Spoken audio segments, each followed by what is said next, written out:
اگر چاہتے ہو ملک کی خیر، تم اگر چاہتے ہو ملک کی خیر، نہ کسی ہم وطن کو سمجھو خیر، ہو مسلمان اس میں یا ہندو، بودھ مذہب ہو یا ہو سکھ بندو، سب کو میٹھی نگاہ سے دیکھو، سمجھو آنکھوں کی پتلیاں سب کو۔ ملک ہے اتفاق سے آزاد، ملک ہے اتفاق سے آباد، ملک میں اتفاق ہوتا اگر کھاتے غیروں کی ٹھوکریں کیوں؟ کہ آزادی تمہیں 24 گھنٹے میں مل جائے گی، شرط یہ ہے کہ تم ہندو مسلم اتحاد سے you give up Hindu Muslim unity. تو میں یہ کہوں گا کہ آزادی بھلے دیر سے ملے مگر میں ہندو مسلم یونٹی نہیں چھوڑوں گا، کیونکہ اگر آزادی کو دیر سے ملے تو یہ ہندوستان کا نقصان ہوگا، مگر اگر ہندو مسلم اتحاد جاتا رہا تو یہ عالم انسانیت کا نقصان، دیٹ ایک سونامی کی طرح ہمیں اٹھنا پڑے گا۔ اور اس میں میں یہ بھول جانا چاہتی ہوں کہ میں صرف اپنے آپ کو ہندوستانی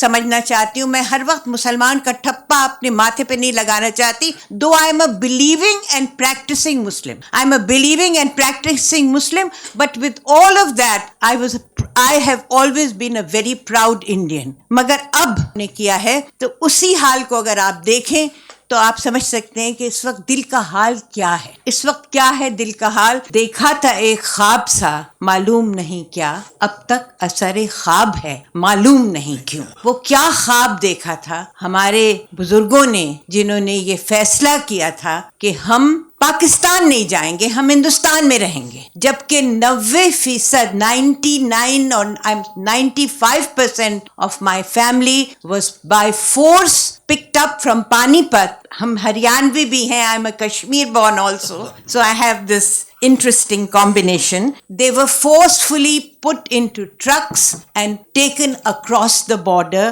اپنے گھر پہ وہ سائن لگا کے گئے کہ ہم چند دنوں کے لیے جا رہے ہیں، ہم واپس آ جائیں، اور اپنی چابیاں اپنے پڑوسیوں کے ہاتھ میں تھما گئے، اور پڑوسیوں کے آنکھوں میں آنسو تھے مگر پر فورس چلے گئے، ایک مٹھی بھر لوگ رہ گئے۔ اور کیوں رہ گئے؟ کیونکہ اس وقت جو ہمارے رہبر تھے، ہمارے قوم کے رہبر تھے، the leaders inspired میرے بزرگوں کو، my father and my elders were inspired by the leaders of this country like Gandhi ji, like Nehru, like Maulana Azad, like Khan Abdul Ghaffar Khan, who said at the time of partition, he said, you have thrown us to the wolves۔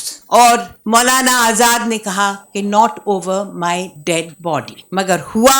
اور یہ اس وقت جامع مسجد کے آگے مولانا آزاد نے 1947 میں مسلمانوں سے کہا، تم کہاں جا رہے ہو؟ تم کہاں جا رہے ہو یہ ملک چھوڑ کے؟ یہ تم کہاں جا رہے ہو؟ اور انہوں نے یہ بھی کہا کہ اگر آسمان سے ایک فرشتہ اترے اور مجھ سے یہ کہے کہ آزادی تمہیں 24 گھنٹے میں مل جائے گی، شرط یہ ہے کہ تم ہندو مسلم اتحاد سے you give up Hindu Muslim unity, تو میں یہ کہوں گا کہ آزادی بھلے دیر سے ملے مگر میں ہندو مسلم یونٹی نہیں چھوڑوں گا۔ تو آپ کے سامنے میں اس وقت اپنے آپ کو اس حیثیت سے آپ کے سامنے رکھنا چاہتی ہوں کہ میرے اور جس ایریا میں میں رہتی ہوں، وہ ایک that was an area which was a multi-religious area۔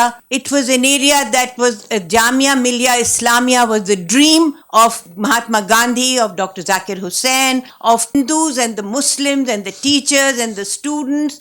اسی جامعہ کا میں آپ کو یہ قصہ سناؤں کہ پارٹیشن کے وقت ایک بچے کو جامعہ کے ٹیچرز گئے اور اس وقت ایک بچے کو ریسکیو کر کے لائے جو ایک ہندو بچہ تھا، اور اس کو جامعہ میں انہوں نے داخل کیا۔ اب he's just passed away a few years ago، مگر اس وقت جب بچے نماز پڑھتے تھے تو وہ ٹیچرز اس کو کہتے تھے، بیٹا تم پوجا کر لو، یہ تمہاری پوجا کا وقت ہے، وہ بچے نماز پڑھ رہے ہیں۔ اس ماحول سے ہم اٹھتے ہیں، اور ہمیشہ ہم نے میرے ساتھ میرے دو اسکول کے two of my school friends are sitting right here، جو میرے ساتھ اسکول میں گئے تھے، اور اس اسکول میں ہم نے یہ سیکھا کہ ہمارا ملک it is a composite culture، it's a ہندو مسلمانوں کا دیش ہے۔ کبھی میں نے نہیں سوچا کہ میں کیا ہوں. میں ہمیشہ اپنے آپ کو اس ملک کا part of the grain, part of the soil, part of this land. وہی جامعہ 1947 میں جب جامعہ کے لوگ گھبرائے ہوئے تھے کہ یہ رائٹس جو رائٹس کا جس کا ذکر ہرش نے بھی کیا، اشوک نے بھی کیا، نیرا نے بھی اس کا ذکر کیا، اس وقت ڈاکٹر ذاکر حسین ننگے پیر بھاگے اپنے گھر سے اور لوگوں کو روکا، اور ایک ہی روٹ این آرٹیکل کال قرار یا فرار، لوگوں کو روکا اور یہ کہا کہ تم یہاں کیوں جا رہے ہو. اور ایٹ دیٹ ٹائم رات کے 12 بجے Pandit Nehru came dashing to him and stop Bhogal کے پاس. ایک رائٹ ہو رہا تھا جس میں مسلمان کی دکان جل رہی تھی، اور نہرو نے اپنی جیپ میں، ایک جیپ اور ایک ان کے ساتھ ڈرائیور اور ایک ان کے ساتھ ان کا کوئی اردلی بیٹھا ہوا تھا. He jump down for the jeep, he went and ڈنڈا ہلاتے ہوئے وہ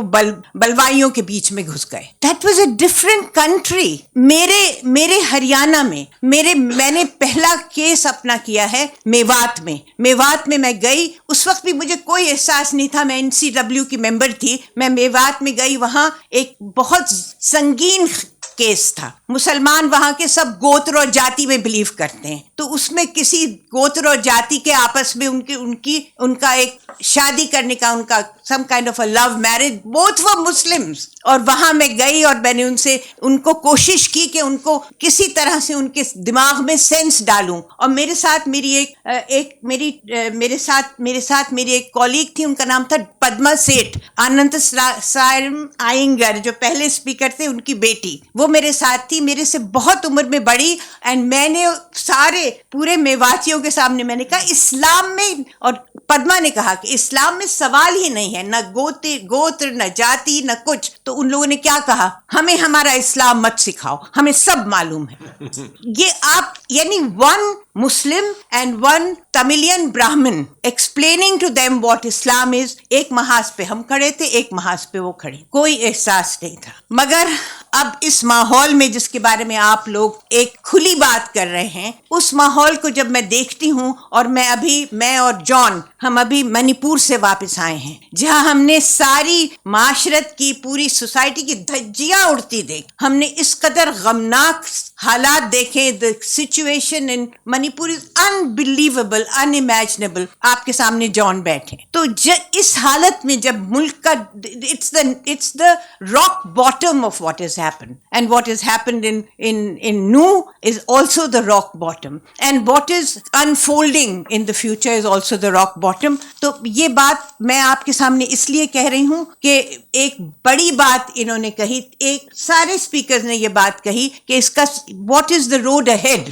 and what is the road ahead is we wake up in the morning. اگر ہم کوئی خبر پڑھتے ہیں تو ہم جلدی سے دیکھ لیتے ہیں is this a Muslim name, اور کوئی یہ تو نہیں ہے اگر کوئی کسی کا کوئی قتل ہو گیا، مرڈر ہو گیا, if there's any kind of a crime, is it a Muslim? This never happened before. The lenses have changed. The mindsets have changed. So I just don't want to prolong it very much because the time is running out. I want to end with just شعر و شاعری کا سوال ہے. میں اپنے great grand father کی 4 لائنیں آپ کے سامنے پیش کرنا چاہتی ہوں جو انہوں نے 1995 میں لکھی. تم اگر چاہتے ہو ملک کی خیر، تم اگر چاہتے ہو ملک کی خیر، نہ کسی ہم وطن کو سمجھو خیر. ہو مسلمان اس میں یا ہندو، بودھ مذہب ہو یا ہو سکھ بندو، سب کو میٹھی نگاہ سے دیکھو، سمجھو آنکھوں کی پتلیاں سب کو. ملک ہے اتفاق سے آزاد، ملک ہے اتفاق سے آباد. ملک میں اتفاق ہوتا اگر کھاتے غیروں کی ٹھوکریں کیوں. شکریہ.